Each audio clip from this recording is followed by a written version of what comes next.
Hello viewers, আশা করি সবাই ভালো আছেন। বন্ধুরা, আজকের ভিডিওতে আমি আপনাদেরকে দেখাবো যে প্লে স্টোরের যে কোনো অ্যাপ আপনারা এসডি কার্ড বা মেমোরি কার্ডে কিভাবে ডাউনলোড করবেন। বন্ধুরা, প্লে স্টোরের কোনো অ্যাপ যদি আমরা ডাউনলোড বা ইনস্টল করি, সেটা কিন্তু আমাদের ফোন মেমোরিতে ডাউনলোড হয়।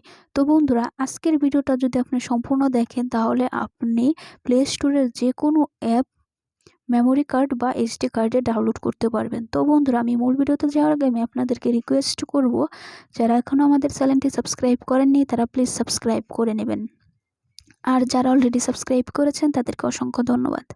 বন্ধুরা, প্রথমে আপনারা কি করবেন, আপনাদের মোবাইলের সেটিংস অ্যাপে চলে যাবেন। এই সেটিংস অ্যাপে চলে যাবেন। তো সেটিংস অ্যাপটি ওপেন করবেন। সেটিংস অ্যাপটি ওপেন করার পর সার্চ বারে লিখবেন DEVELOPER ডেভেলপার লিখে সার্চ দিয়ে দিবেন। সার্চ দিয়ে দেওয়ার পর ডেভেলপার অপশন নামে একটা অপশন আসবে, আপনারা এর উপর ক্লিক করে দিবেন।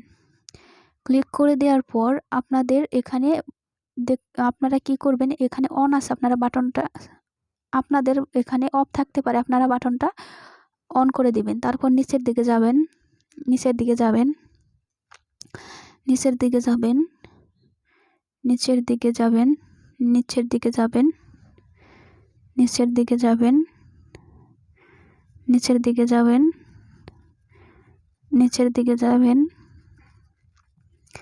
তো আপনারা এখানে দেখুন, এখানে স্ট্যান্ড বাই অ্যাপসের নিচে দেখুন force allow apps on external, দেখতে পাচ্ছেন? স্ট্যান্ড বাই অ্যাপসের নিচে force allow apps on external, এটা দেখতে পাচ্ছেন এই লেখাটা, এর পাশে যে বাটনটা দেখতে পাচ্ছেন, এই বাটনটা আপনারা অন করে দেবেন। এই বাটনটা অন করে দিলে আপনাদের প্লে স্টোরের যে কোনো অ্যাপ এসডি কার্ডে ডাউনলোড হয়ে যাবে। তো বন্ধুরা, ভিডিওটি যদি ভালো লাগে তাহলে ভিডিওতে অবশ্যই একটা লাইক দিবেন, কমেন্ট করে জানাবেন যে কেমন লাগলো, আর অবশ্যই চ্যানেলটি সাবস্ক্রাইব করে পাশে থাকা বেল আইকনে ক্লিক করে দেবেন। Thanks for watching.